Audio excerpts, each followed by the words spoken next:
ኡፍ ይኸውላችሁ የትግራይ ሽማግሌዎች ወደ ኤርትራ ሄደዋል፣ ጽምዶን ለማጠናከር በሚል የህዝብ ለህዝብ ግንኙነት ምናምን። ይኸውላችሁ ሻዕቢያ የፕሪቶሪያ ውል ሲፈረም ተኮሊፍና ብለዋል። ተኮሊፍና ማለት ምን ማለት መሰላችሁ? ተስተጓጉልን፣ ሳንጨርሰው የትግራይን ህዝብ ሳንጨርሰው ተስተጓጉልን ብሎ እና ተስተጓጎልኩ ያለውን ሰውዬ አብረን ካልሰራን ቂጥን ካላሰን እያሉት ነው የህወሓት አመራሮች። እንዴት ነው ህዝቡን እያዋረዱት ያሉት? ያች ነው ቄሶች ምናምን፣ በተለይ ቄሶች፣ የሃይማኖት አባቶች ለምንድን ነው አደብ ማገዙት? ለምንድን ነው በፖለቲካ ጉዳይ ጣልቃ ምትገቡት? ይሄ የህዝብ ለህዝብ ግንኙነት አይደለም። የህዝብ ለህዝብ ግንኙነት ቢሆን ኖሮ ጽምዶ የሚለው ቃል እዚህ ውስጥ መግባት የለበትም ነበር። ደግሞ ጭራሽ ምን ብለው መግለጫ ወጡ ህወሓቶች? ይኸውላችሁ ለ35ኛ የነፃነት በዓላችሁ እንኳን አደረሳችሁ። ምን ጉድ ነው?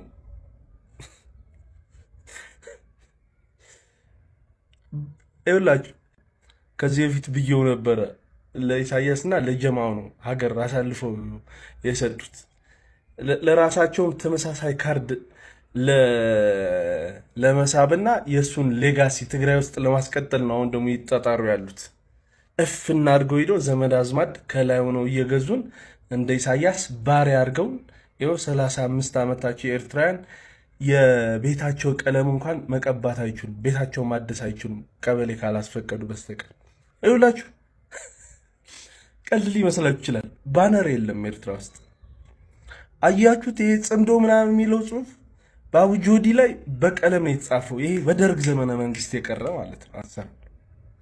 እዚህ ላይ ናቸው ኤርትራውያን። የትግራይ ህዝብ እዚህ ላይ ሊመልሱ ነው የሚፈልጉት ህወሓቶች። አረ በቃችሁ ሊባሉ ይገባል እነዚህ ሰዎች። በቃንም በላቸው። ከዚህ በላይ ውርደት፣ ከዚህ በላይ እንዴት ነው ዝቅ የሚያደርጉን? ከዚህ በላይ እንዴት ነው የሚያዋርዱት? እየረገጡን እኮ ነው። ሰላም ለትግራይ ህዝብ፣ ይመቻችሁ። ይህ ፎቶ የእኔ ፎቶ ነው። 2014 መጀመሪያ ላይ ማሰልጠኛ እያለን የተነሳው ፎቶ ነው እና እኔን አይመስልም አይደለ? ይህ መልክ የኔ መልክ አልነበረም። ይህ ሁኔታ የኔ ሁኔታ አልነበረም። በእርግጥ የዛኔ የሻዕቢያ ሰራዊት ፋኖም መከላከያም ይሰሩት የነበሩት ግፍ ግዴታ ወደ ቲዲኤፍ እንድትቀላቀል ያስገድድ ስለነበረ ብዙ ወጣት ተቀላቅለዋል። ከፕሪቶሪያ ስምምነት በኋላ ግን ነገሮች ተቀይሯል። አሁን ቲዲኤፍ ላይ ያላችሁ ሰዎች ማለት እንደዚህ አይነት መልክ ይዛችሁ ያላችሁ ሰዎች ለውጡን ይዩት። እንደዚህ አይነት ሁኔታ ውስጥ ያላችሁ ሰዎች፣ የራሳችሁ ያልሆነ መልክ፣ የራሳችሁ ያልሆነ ሁኔታ ውስጥ ያላችሁ ሰዎች ምን እያረጋችሁ ነው? የአንድ ጀማ ጠባቂ ከሆናችሁ ቁጭ ብላችሁ ያላችሁት ማለት ምን እየሰራችሁ ነው? የመልክ ልዩነት እንኳን ቢያንስ የሆነ ነገር ይናገራል ብዬ ነው። ሁኔታዎች ሲለዋወጡ መልክ እንደሚቀያየር መቼም ግምት ውስጥ እንደምታስገቡ ተስፋ በማድረግ እና በቃችሁ እንዴ! የእናንተ ሁኔታ ውስጥ አይደለም ያላችሁት። እናንተ አይደላችሁም አሁን ያላችሁበት ማንነት እናንተ አይደላችሁም። ላለፉት 4-5 ዓመታት የተጫናችሁ ሲቹዌሽን ውስጥ ናችሁ እንጂ እናንተ አይደላችሁም። በቃኝ ማለት መጀመሪያ ያለባችሁ እንዴ! አብቅቷል። ጦርነቱ ያበቃው ቆይቷል። የፕሪቶሪያ ስምምነት ሲካሄድ ነው። የዛኔ ነው በቃኝ ማለት የነበረባችሁ እና አሁንም ጊዜው አልረፈደም። በቃኝ በሉ። ምንም በቃ እንደ ድሮ ቲዲኤፍ መሆን እዛ ድንጋይ ላይ መተኛት ምናምን የሚያኮራ ነገር አይደለም። በቃ የምር አልፎበታል። በዚህ አነጋገር ከፈለጋችሁ ውቀሱኝ፣ አልፎበታል። በቃ የሆነ እድለኛ የሆኑ ሰዎች በዲዲአር ተሰናብተናል። እናንተም ዲዲአር የምታገኙበት መንገዶች አሉ እየተባሉ ነው። አማራጮች ፈልጉ። እስከ መቼ ነው ድንጋይ ላይ የምተኙት? ማለት በቃችሁ። የእናንተ ሁኔታ ሲቹዌሽን ውስጥ አይደለም ያላችሁት። ውጡ፣ ራሳችሁን ፈልጉ። ወይ ሰላም ለትግራይ ህዝብ አቶ ይመቻችሁ። ጌታቸው ረዳ ጦርነቱን በይፋ ጀምረውታል። ትናንትና ማምሻው ላይ በፌስቡክ ገጻቸው ላይ የኤርትራን 35ኛ ዓመት የነጻነት በዓልን ምክንያት በማድረግ ለነጻነት እየታገሉ ህዝብን በአምባገነናዊ ስርዓት ወደ ባህርነት የወሰዱ መሪ በማለት የኤርትራው ፕሬዝዳንት ኢሳያስ አፈወርቂ መግለጻቸውን ተከትሎ ስታሊን ገብረስላሴ እንግዲህ ፈጣን ምላሽ ሰጥቷል። ስታሊን ገብረስላሴ በሰጠው ፈጣን ምላሽ ላይም አቶ ጌታቸው ረዳ የጠቅላይ ሚኒስትር ዶክተር አብይ አህመድ አማካሪ መሆናቸውን መነሻ አድርጎ በመግለጽ አሁን ላይ በኢትዮጵያ ያለውን አገዛዝ እየደገፉ ያሉት አቶ ጌታቸው ረዳ ስለ ኤርትራ ነጻነት ማውራታቸው የራሳቸው አሮባቸው የሰው ያማስላሉ በሚል ጭምር ገልጾታል። ታዲያ ይህንን መነሻ በማድረግ ስታሊን ገብረስላሴ ባስቀመጠው ጽሑፍ ላይ እንደገለጸው ከሆነም የኢትዮጵያው ጠቅላይ ሚኒስትር ዶክተር አብይ አህመድ ስለ ትግራይና ስለ ኤርትራ ያላቸውን ሀሳብ በሙሉ በምስራቅ አፍሪካ ጉዳያቸው አማካሪ በሆኑት አቶ ጌታቸው ረዳ በኩል እየገለጹ ነው ያለ ሲሆን ለዚህ ምላሽ ደግሞ ስታሊን ገብረስላሴ መስጠቱን ተከትሎ አንተስ ታዲያ ለኤርትራው ፕሬዝዳንት ኢሳያስ አፈወርቂ በኢትዮጵያ ጉዳይ ላይ ምላሽ እየሰጠ ነው የሚያስብላ አድርጎታል። አቶ ጌታቸው ረዳ በፌስቡክ ገጻቸው ላይ የጻፉትን ልጥፍ ትላንትና አጋርቻችሁ ነበር። ስታሊን ገብረስላሴ ደግሞ ያጋራውን ልጥፍ ከዚህ ቪዲዮ በታች አያይዤላችኋለሁ።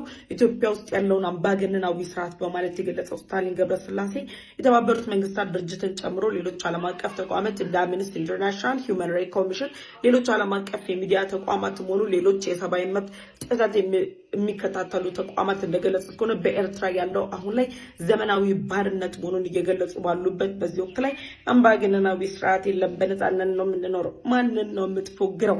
እናንተ አካውንቲንግ ኮፒ ሊንክ አድርጉ። ስታሊን ገብረስላሴ ከፎገረው በላይ እየፎገራችሁ ያላችሁት እናንተ ናችሁ። አካውንቲንግ ኮፒ ሊንክ አድርጉበት። በር መረጃም ከትግራይ ክልል ሙሉ በሙሉ ህወሓትን ሊያስወጣ የሚችል ፓርቲ መዘጋጀቱና እንዲሁም ደግሞ ምክር ቤት መቋቋሙ ተነገረም። ህወሓትን ሙሉ በሙሉ ከትግራይ ጫንቃና እንዲሁም ደግሞ ስነ ልቦና ለአንድና ለመጨረሻ ጊዜ ለማስወገድ የተሰባሰቡ አካላት በአዲስ በመዋቀር ምክር ቤት መፈጠራቸውን በትላንትናው ዕለት ይፋ ሆኗል። ይህን ተከትሎ እንግዲህ እነ አቶ ጌታቸው ረዳ የሚመሩት ስምረት ፓርቲን ጨምሮ የሀራ መሪ ታጣቂዎችን ያካተተና እንዲሁም ደግሞ ህዝብን የያዘ ስርዓት ለመመስረት ከፍተኛ የተባለ ንቅናቄ ተጀምሯል ተብሏል። ጭ ሀቂ ፓርቲም ደግሞ የዚሁ አካል ሆኖ ማምጣቱና በተለይም ደግሞ በህወሓት የሚዘወረውን የትግራይ ክልል ፖለቲካን ሙሉ በሙሉ ከህዝቡ ጫንቃ ለማንሳትና በትግራይ ክልል ሰላም ለማስፈን በተለይም የሀራ ታጣቂዎችም ያሉበት የነጌታቸው ረዳ እንዲሁም ደግሞ የነሱ ምክር ቤትም ጭምር የተቋቋመበትና በተለይም ደግሞ የቃንጪ ሀቂ ፓርቲም የተካተተበት ይህ ፓርቲ በርካታ የተባሉ ስራዎችን ለመስራትና ወደ ትግል ለመግባትም ከፍተኛ የተባሉ እቅዶችና ምክክሮችን ከፌደራል መንግስት ጋር በውይይት ሊያደርግና መካከር ስለመሆኑም አሳስቧል። ይህም ደግሞ ህወሓት ዳግም ጦርነት የሚጀምር ከሆነ የመጨረሻው ግብአተ መሬቱ ሊፈጸም እንደመቃረብም ጭምር የተናገሩ ይገኛሉ።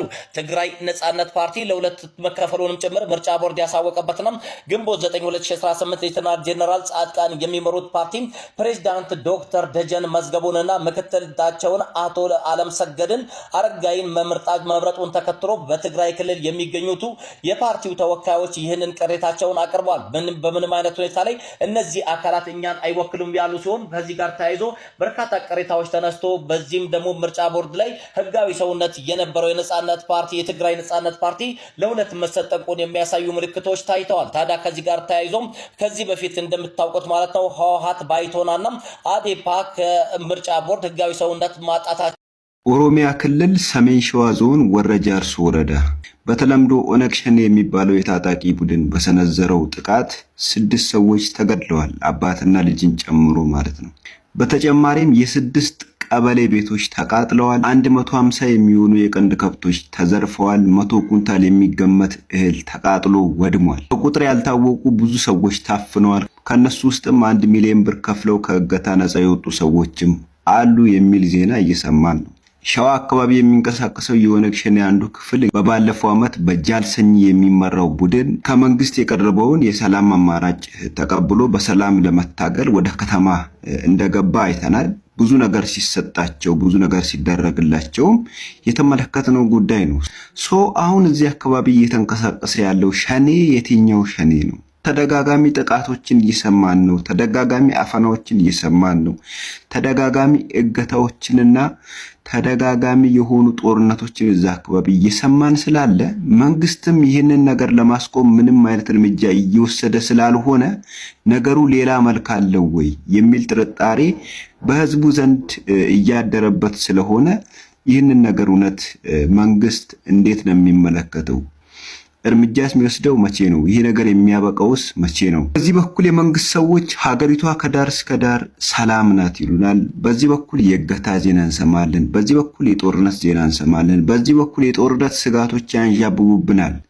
መላው ኢትዮጵያ ከዚህ አይነት የስጋት ደመና ነፃ የምትሆነው መቼ ነው? ዜጋው ይጠይቃል። ሀገራዊ ጸሎት ለምርጫ ሊደረግ ነው የሚል በጣም አስቂኝ የሚመስል ነገር እያየው እና አክቹዋሊ በጣም ትገርማላችሁ። የሀገራዊ ጸሎት ይደረግ የምትሉትም ሰዎች አታስቡ። አሁን ለምርጫው ይህንን ያህል ተሰብስባችሁ የምትደክሙበትም ፈጣሪን የምታስቸግሩበትም ምክንያት ፐርሰናሊ አይታየኝም። ለየት የሚያሹሪው ብዬ እንኳን በድፍረት ባልናገር ሞስት ፕሮባብሊ ዳይክሊ ሴናሪዮ ውድቢ በሰላም ምርጫው ይጠናቀቃል።